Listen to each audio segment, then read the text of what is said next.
तो दोस्तों आज आप लोग पढ़ेंगे पियाजे का मोरल डेवलपमेंट यानी कि पियाजे का नैतिक विकास।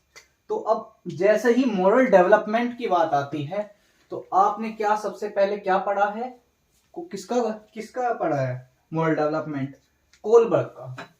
किसका पढ़ा है? कोलबर्ग का।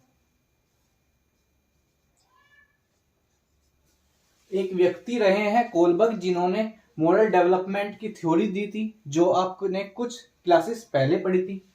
लेकिन आज मैं आप लोगों को बताने वाला हूं पियाजे का मोरल डेवलपमेंट। लेकिन आप लोगों के कई बच्चों के दिमाग में ये क्वेश्चन आया होगा कि सर पियाजे का हमने कोग्निटिव डेवलपमेंट पढ़ा है लेकिन आज तक मोरल डेवलपमेंट नहीं पढ़ा। ठीक है, तो मैं आज आप लोगों को यही चीज समझाने जा रहा हूं कि पियाजे का मोरल डेवलपमेंट भी है और उसमें क्या बात करी गई है वो जानते हैं। अगर मैं फर्स्ट मोरल डेवलपमेंट की बात करता हूं, फर्स्ट मोरल डेवलपमेंट, तो वो हमारा किसने दिया है? अगर मैं फर्स्ट मोरल डेवलपमेंट की बात करता हूं तो वो हमारा किसने दिया है? जीन पियाजे, है ना। वो हमारा पियाजे ने दिया है फर्स्ट मोरल डेवलपमेंट। ठीक है, लेकिन उसके बाद जीन पियाजे से इंस्पायर होकर के सबसे पहला किसने दिया? जीन पियाजे ने। अब जीन पियाजे से इंस्पायर होकर के किसने दिया? कोलबर्ग ने दिया। जीन पियाजे से इंस्पायर होकर के कोलबर्ग ने दिया क्या? Moral development. ठीक है, जो आपने लोगों ने कुछ क्लासेस पहले पढ़ा था वो कोलबर्ग ने क्या करा था? जीन पियाजे से इंस्पायर होकर के वो थ्योरी लिखी थी। ठीक है, तो अब देखते हैं आगे।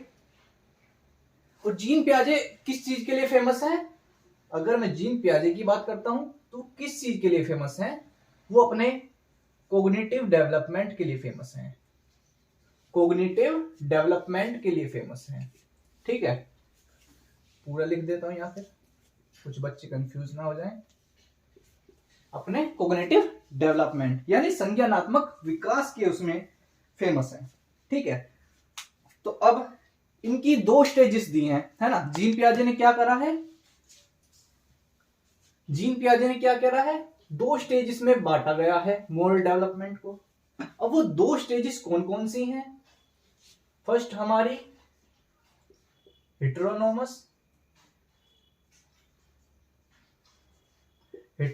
मोरालिटी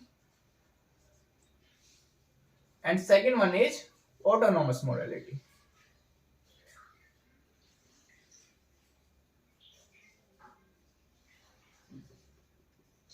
ठीक है, तो इस पर बात करने से पहले कुछ बातें जान लेते हैं हम।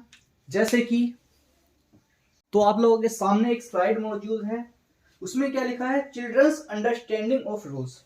मतलब चिल्ड्रंस क्या करते हैं? रूल्स को समझते हैं। Where do rules comes from, where make rules, मतलब कि रूल्स कहाँ बनते हैं, है ना। कौन बनाता है रूल्स को, क्या रूल्स को चेंज करा जा सकता है ना। ये इस तरीके के क्वेश्चन बच्चों के दिमाग में आते हैं। ठीक है, और सेकंड पॉइंट हमारा क्या कहता है? Children's understanding of moral responsibility, मतलब कि नैतिक रेस्पॉन्सिबिलिटी क्या है उसको समझते हैं बच्चे। ठीक है, तो उसमें क्या क्या पॉइंट्स है हमारे? Who is to blame for bad things, कि हम गलत चीजों के लिए किसको ब्लेम करें, है ना। कुछ भी हमारे उसमें सोसाइटी में गलत होता है या किसी के साथ गलत हो रहा है तो हम उसके लिए किसको ब्लेम करें, किस व्यक्ति को ब्लेम करें, है ना। Difference between mistakes and intentional wrong doings, मतलब कि डिफरेंस क्या है ना, अंतर क्या है एक सही, मतलब कि एक रॉन्ग डूइंग में एक तो मिस्टेक से हुआ है और एक इंटेंशनली गलत किया गया कार्य। ठीक है, तो दोनों में डिफरेंस क्या है? अगर मैं एक एग्जांपल लेता हूं कि अभी आप ड्राइव कर रहे हैं, है ना। ड्राइव करा आपने, किसी में बाइक ठोक दी। ठीक, तो उसमें क्या हुआ? आपने एक तो हुआ मिस्टेक से हो गया, है ना। अचानक से वो व्यक्ति आपके सामने आ गया और आपसे बाइक संभाली नहीं गई और वो ठुक गई उससे, है ना। और सेकंड एग्जांपल हमारा क्या है? इंटेंशनली करा। ठीक है, आपको पता था सामने वो व्यक्ति है, आपने जानबूझकर उस पे बाइक चढ़ा दी। ठीक है, तो एक होता है फर्स्ट वन क्या है? मिस्टेक, कि वो अचानक से आ गया तो मेरा इंटेंशनली मैं ये काम नहीं करना चाह रहा था लेकिन हो गया, ठीक है। और सेकंड हमें पता था, मैंने जानबूझकर ये कार्य किया, ठीक है, वो होता है हमारा इंटेंशनली, ठीक। अब देखते हैं आगे, चिल्ड्रंस अंडरस्टैंडिंग ऑफ जस्टिस, है ना। चिल्ड्रन को, बच्चों को समझ होती है जस्टिस की, यानी कि न्याय की समझ होती है। उसमें क्या क्या पॉइंट्स हमारे, should the punishment fit crime, है ना, are the guilty always punished, है ना। इसमें क्या है, क्या जो पनिशमेंट रखी गई है हर एक अकॉर्डिंग टू मतलब क्राइम, है ना, जो हमारे कॉन्स्टिट्यूशन में संविधान लिखा गया है, उसमें जो हर उस चीज के लिए पनिशमेंट है ना, हर गलत कार्य के लिए एक पनिशमेंट है, तो क्या वो सही है ना। उसके बाद सेकंड पॉइंट हमारा कहता है, are the guilty always punished, मतलब क्या, जो भी जिसने भी गलत किया है कि वो हमेशा पनिशमेंट मिलनी चाहिए उस व्यक्ति को, है ना, हमेशा पनिशमेंट मिलनी चाहिए। क्या कई बार ऐसा भी तो हो सकता है उसने इंटेंशनली ना किया हो, ठीक। तो इन्हीं सब बारे में हम पूरी थ्योरी में जानेंगे अभी, ठीक है। तो अगर हम नॉर्मली मोरल डेवलपमेंट की बात करता हूं मैं, तो उसमें क्या होता है हमारा, हम बता रहे होते हैं कि सही क्या है और गलत क्या है। हम हर चीज के दो पहलू होते हैं, है ना, एक सही होता है और एक गलत होता है। तो अब किसी व्यक्ति के लिए वही चीज सही है जो चीज तुम्हारे लिए, तुम्हारे दृष्टिकोण से गलत है ना। अभी किसी और का, अब एक एग्जांपल लेता हूं, नॉर्मल सिंपल सा एग्जांपल है, ठीक है। अब 6 बना हुआ है, ठीक है, एक व्यक्ति यहां से देख रहा है, ठीक है, और एक व्यक्ति हमारा यहां से देख रहा है, ठीक है। एक व्यक्ति इधर खड़ा होकर के देखता है, ठीक है, और एक व्यक्ति इधर खड़ा होकर के देखता है। तो जो व्यक्ति यहां खड़ा होकर के देखता है इसके लिए ये क्या है, 6 है, और जो व्यक्ति यहां खड़ा होकर के देखता है इसके लिए ये क्या है, 9 है ना। लेकिन वो तो वही है ना, जो बना हुआ है वो तो एग्जैक्ट वही है। तो मतलब कि ये सिर्फ एक एग्जाम्पल था कि हमारे थॉट में, है ना, सबके अलग अलग थॉट होते हैं, अंडरस्टैंडिंग अलग अलग होती है, वो अपने अपने अपने बिहाफ पे, है ना, अपने उस पे रख करके वो चीजों को सोचते हैं। तो कुछ चीजें किसी व्यक्ति के लिए सही होती हैं, वो दूसरे व्यक्ति के लिए गलत होती हैं, है ना, ठीक। तो अब इन्हीं के बारे में जानते हैं आगे। तो अगर मैं इसकी बात करता हूं तो अब क्या है यहां पर हमारा, पियाजे फाउंड, ठीक है। नेक्स्ट स्लाइड लगा देता हूं मैं आपके लिए, देखिएगा अब आपको नजर आ रहा होगा, पियाजे found that children's ideas regarding rules, moral judgement and punishments get change as they grow older. पियाजे ने एक सर्वे किया, है ना, सर्वे किया अलग अलग के एजेस के बच्चे लिए, है ना, अलग अलग एज ग्रुप के बच्चे लिए। तो उनसे सबसे अलग अलग क्वेश्चनिंग करी, है ना, सबसे क्वेश्चनिंग करी। तो उन्होंने क्या क्या क्या समझा उनसे, कि उन्हें ये बात समझ आई कि जो कम आयु का बच्चा है उसके लिए रूल्स रिजिड हैं, है ना, मतलब कि उसके लिए रूल्स और रूल्स को नहीं बदला जा सकता, है ना। उसके बाद जो थोड़ा मैच्योर बच्चा है, थोड़ा बड़ा बच्चा है, उसके लिए अलग है। उसने बोला कि वो जरूरी नहीं है कि हर चीज की पनिशमेंट मिले, क्योंकि उसने किस उससे करा है, मतलब किसका दृष्टिकोण गलत था, इंटेंशन गलत थी, इंटेंशन गलत रही है, या फिर उसने जानबूझकर किया है। तो ये चीजें मतलब मिस्टेक से है या इंटेंशनली रॉन्ग है, ये चीजों को बिहाफ को, मतलब ये सारी चीजें मद्देनजर रखते हुए उसको पनिश किया जाए, ठीक है। तो ये डिफरेंसेस आते हैं अलग अलग एज ग्रुप के बच्चों के थिंकिंग में, है ना। तो इसमें क्या कहा गया है कि रूल्स जो बनाए गए हैं क्या वो सही हैं, क्या हमारी मोरल जजमेंट सही है, जो हम पनिशमेंट देते हैं लोगों को, हम लोगों के लिए अलग अलग पनिशमेंट बनाई गई है, हर जुर्म की, हर गलत बात के लिए पनिशमेंट बनाई गई है, क्या वो सही है, ये सारी बातें हम जानेंगे, है ना। तो अब जानते हैं, देखो पियाजे ने 2 स्टेज दिए हैं, किसकी, पियाजे ने मोरल डेवलपमेंट की दो भागों में बांटा है ना। पियाजे ने 2 भागों में बांटा है नैतिक विकास को। फर्स्ट वन इज हमारा हेटेरोनोमस morality, and the second one is autonomous morality.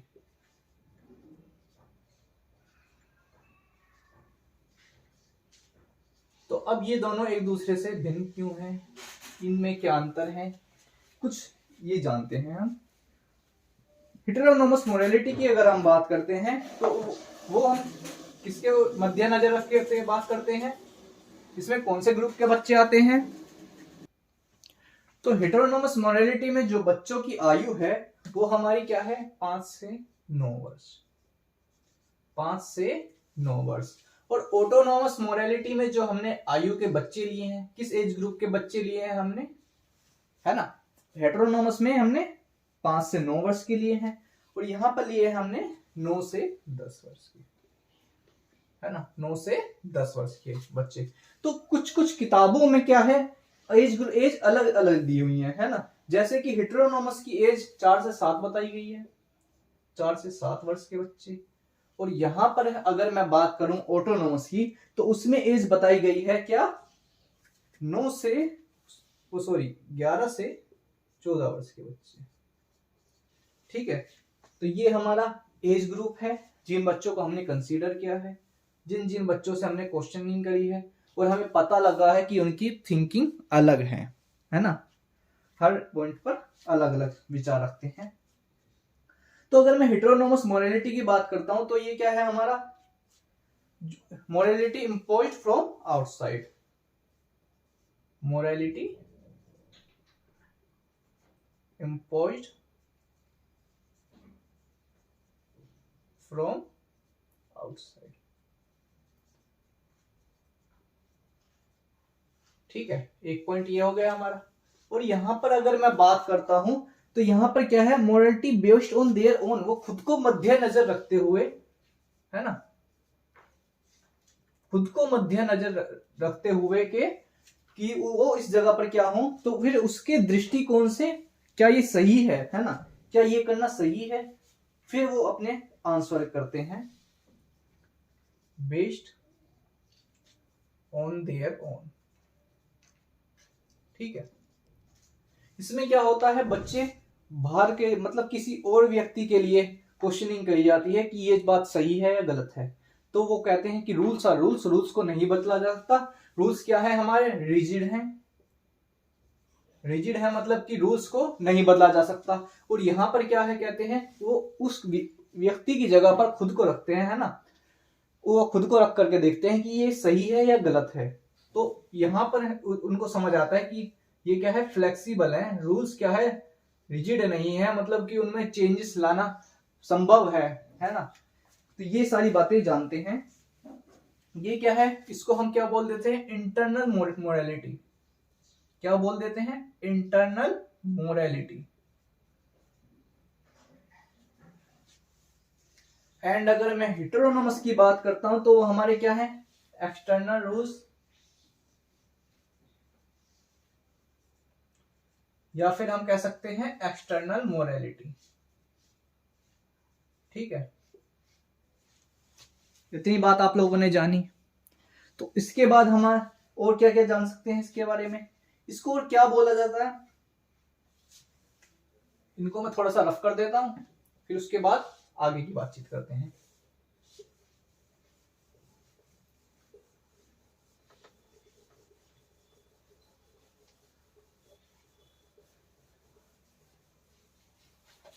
तो अगर मैं बात करता हूं आगे की, तो इसको हम हेटेरोनोमस की बात करते हैं तो, और यहां पर ऑटोनोमस। ठीक है, हेटेरोनोमस मोरालिटी और यहां पर ऑटोनोमस मोरालिटी। तो अगर मैं हेटेरो की बात करता हूं तो इसको हम क्या और क्या बोल सकते हैं, इसको हम मोरल रियलिज्म भी बोला जाता है। इसका दूसरा नाम क्या है, मोरल रियलिज्म, या फिर मोरल रिस्ट्रेंट्स। इसको हम मोरल रियलिज्म या मोरल रिस्ट्रेंट्स बोल सकते हैं। ठीक है, और इसको क्या बोला जाता है, मोरल रिलेटिविज्म, मोरल रिलेटिविज्म। ठीक है, ये बोला जाता है।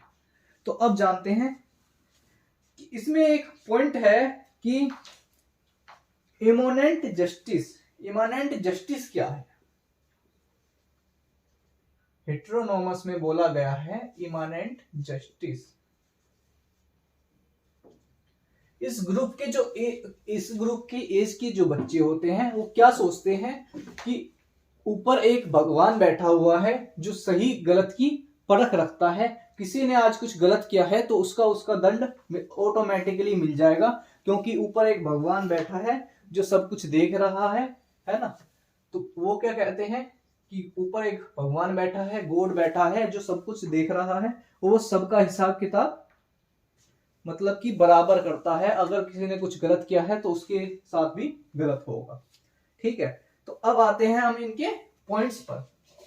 अब इनके पॉइंट्स पर आते हैं, थोड़ा सा और अच्छे से जानते हैं इन बातों को। मैं स्लाइड लगा देता हूं आपकी पूरी स्क्रीन पर।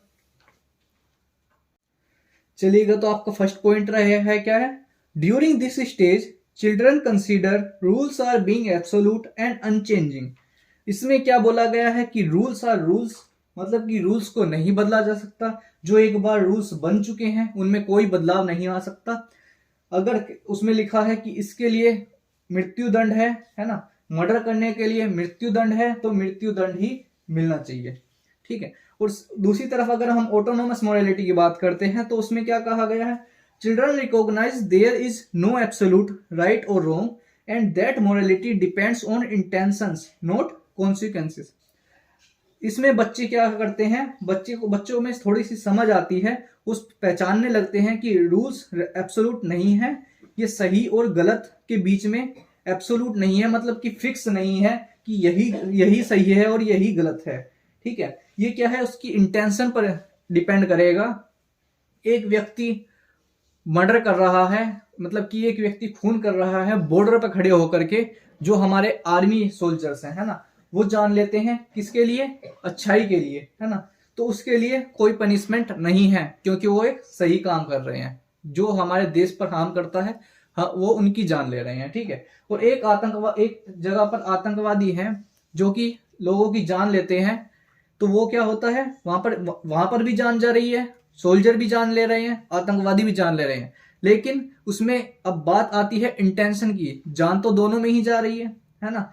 लेकिन सोल्जर्स क्या है, सही चीज के लिए लड़ रहे हैं, और आतंकवादी क्या है, गलत चीज के लिए। ये तो यहाँ पर इंटेंशन बच्चों को समझ आती है कि इंटेंशन मैटर करती है, परिणाम मैटर नहीं करता। ठीक है, तो सेकंड पॉइंट हमारा रहेगा, children regard morality as obeying other people's rules and laws which can not be change. तो इनमें बच्चों को ये सोचते हैं कि नियमों का हमें पालन करना चाहिए। जो रूल्स बने हैं, जो रूल्स एंड लॉज हैं, वो कभी चेंज नहीं हो सकते, है ना। हमें नियमों का पालन करना चाहिए। और जहां अगर मैं ऑटोनोमस मोरालिटी की बात करता हूं तो इसमें क्या बोला गया है? Children take other people's intention and circumstances into account, starts making more independent moral judgements in the second stage. मतलब कि वो क्या करते हैं, लोगों की इंटेंशन को जानते हैं, उनके सर्कमस्टांसेस को जानते हैं, उनकी जगह पर खुद को रख करके देखते हैं। ठीक है, उसके बाद उन्हें समझ आता है कि रूल्स फिक्स नहीं है, इनको हम चेंज कर सकते हैं, कि ये चीज सही हो रही है या गलत हो रही है। तो वो थोड़ा फर्क करना सीख जाते हैं, है ना। थर्ड पॉइंट अगर मैं देखता हूं, they accept that all rules are made by authority figure. ठीक है, वो समझ जाते हैं कि ये जो रूल्स हैं ये ऑथोरिटी ने बनाए हैं, किसी ऑथोरिटी ने बनाए हैं।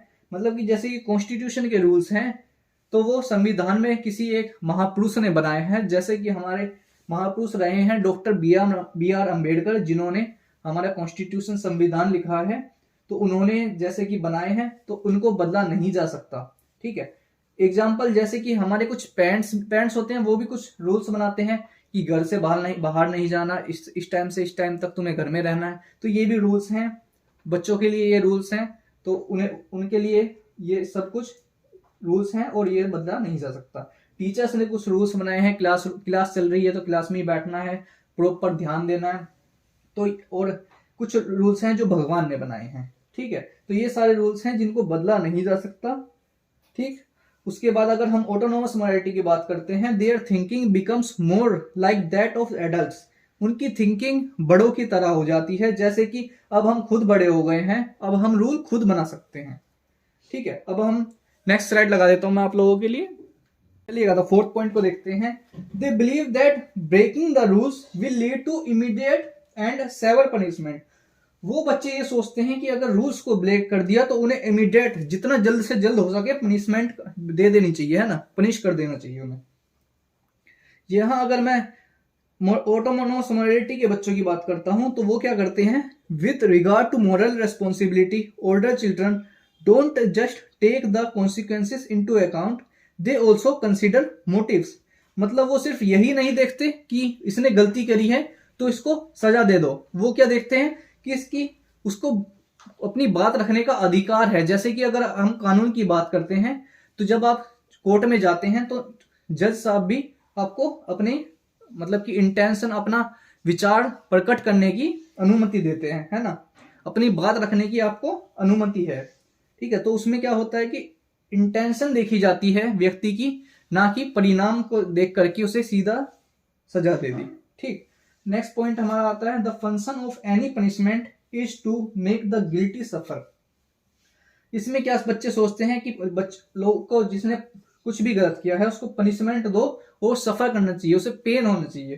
ठीक है, और अगर मैं बात करता हूं 11 से 14 वर्ष के बच्चों की, तो वो क्या सोचते हैं, children now understand that people makes rules and people can change rule. ठीक है, मतलब कि बच्चों को समझ आ जाता है कि ये रूल्स क्या है, इंसानों ने बनाए हैं और ये फिक्स नहीं है, इनको हम चेंज कर सकते हैं जब हमें आवश्यकता हो। ठीक है, अब हमारा नेक्स्ट पॉइंट है, the severity of the punishment should be related to severity of wrong doing. ठीक है, तो इसमें क्या है, हाँ ये बच्चे क्या कहते हैं, जिसने भी गलत किया है उसको पनिश करना है। और यहां पर दूसरी तरफ बात करता हूं तो children recognise that rules are to prevent quarrelling and to ensure fair play. ठीक है, तो यहां पर बच्चों को समझ आ जाता है कि हमने जो रूल्स बनाए हैं वो इसलिए बनाए हैं ताकि लोगों के बीच में लड़ाई झगड़ा ना हो, है ना, इसलिए रूल्स लाए गए हैं। तो ये मतलब सही वक्त पर चेंज भी करा जा सकता है। अगर लोगों को लगता है कि ये गलत है, इसमें कुछ कमी है, कुछ चेंज करना पॉसिबल है, तो उसमें चेंजेस लाया जा सकता है। ठीक है, समय के अनुसार उसमें चेंजेस ला सकते हैं। अब इसके बाद 4 पॉइंट्स और हैं हमारा। पहले हमारी मोरल डेवलपमेंट सिर्फ 2 कैटेगरी में विभाजित था, जो कि हमारी इटरोनोमस मोरालिटी और ऑटोनोमस मोरालिटी थी। लेकिन अब उसके बाद क्या हुआ, इसको 4 भाग में डिवाइड कर दिया। अब जानते हैं हम, नेक्स्ट स्लाइड लगा देता हूं, उसको जानते हैं। चलिएगा, तो आपकी लास्ट स्लाइड है ये एनोनॉमी, है ना, एनोमी। तो एनोमी की अगर मैं बात करता हूं तो ये क्या है हमारा, इसमें हमारे 0 से 5 साल के बच्चे आते हैं, 0 से 5 वर्ष के बच्चे आते हैं, किसमें, एनोमी स्टेज में। तो एनोमी स्टेज में 0 से 5 वर्ष के बच्चे आते हैं। इसमें क्या होता है, पेन और प्लेजर के लिए, ये स्टेज क्या है हमारी, पेन और प्लेजर के लिए, दुख और प्लेजर के लिए काम करते हैं। उसके बाद हमारी सेकंड स्टेज है हिट्रोनोमी ऑथोरिटी। इसमें क्या होता है, ये हमारी फर्स्ट थी एनोमी एंड सेकंड हमारी हिट्रोनोमी ऑथोरिटी। ठीक है, तो यहां पर क्या है, अब देखते हैं 5 से 8 वर्ष के बच्चे, इसमें आते हैं हमारे 5 से 8 वर्ष के बच्चे। तो इसमें क्या होता है, मतलब इन्होंने, इसमें क्या बोला गया है कि मॉम डैड के कुछ रूल्स हैं, मॉम डैड के कुछ रूल्स हैं जो कि हमें फॉलो करने हैं, ना, एक्सटर्नल रूल्स हैं जो हमें, मॉम डैड के एक्सटर्नल रूल्स हैं जो हमें फॉलो करने हैं, एक्सटर्नल रूल्स हैं जो हमें फॉलो करने हैं। ठीक है, उसके बाद हमारा आता है थर्ड, हेट्रोनोमी रेसिप्रोसिटी, है ना, हेट्रोनोमी रेसिप्रोसिटी। तो इसमें क्या है हमारा, 8 से 13 वर्ष के बच्चे आते हैं, 8 से 13 वर्ष के बच्चे इस कैटेगरी में आ जाते हैं, जिसमें बच्चों का ये थिंकिंग क्या होती है कि जैसे को तैसा, जिसने मेरे साथ जैसा किया है मैं उसके साथ वैसा ही व्यवहार करूंगा, है ना। अगर किसी ने मुझे थप्पड़ मारा तो मैं उसको भी थप्पड़ मारूंगा, है ना। कोई मेरे साथ अच्छा सलूक करता है तो मैं उसके साथ अच्छा करूंगा, कोई मेरे साथ बुरा करता है तो मैं उसके साथ बुरा करूंगा। ये आ जाता है हमारा थर्ड स्टेज में। And the fourth and the last one stage is autonomy, है ना। तो इसमें क्या होता है, हमारे 13 से 18 वर्ष के बच्चे आते हैं, 13 से 18 वर्ष की आयु के बच्चे आते हैं। इसमें क्या होता है, अपने डिसीजन बच्चा खुद लेने लगता है ना। 13 से 18 वर्ष का जब बच्चा हो जाता है तो वो क्या करता है, अपने डिसीजंस खुद लेना शुरू कर देता है ना। उसकी जिंदगी में वो इतना खुद मतलब इतना समझ लेता है कि वो मानता है कि मैं इतना बड़ा हो गया हूं, इतना कैपेबल हो गया हूं कि अपनी जिंदगी के डिसीजंस मैं खुद ले सकता हूं। ठीक है, ये था आपका पियाजे का मोरल डेवलपमेंट यानी नैतिक विकास। ठीक है, आप लोगों ने आज तक ये नहीं पढ़ा होगा, आपकी क्लास कंप्लीट हो गई है और उम्मीद है आप लोगों को बहुत बेहतरीन तरीके से ये पूरा कॉन्सेप्ट समझ आया होगा। ठीक है, वीडियो पसंद आई है तो वीडियो को लाइक करें। और हाँ, अब जो है हो सकता है आप लोगों को दिन में 2-2 सेशंस देखने को मिले, तो वीडियो को लाइक करें और दोस्तों के साथ शेयर करें।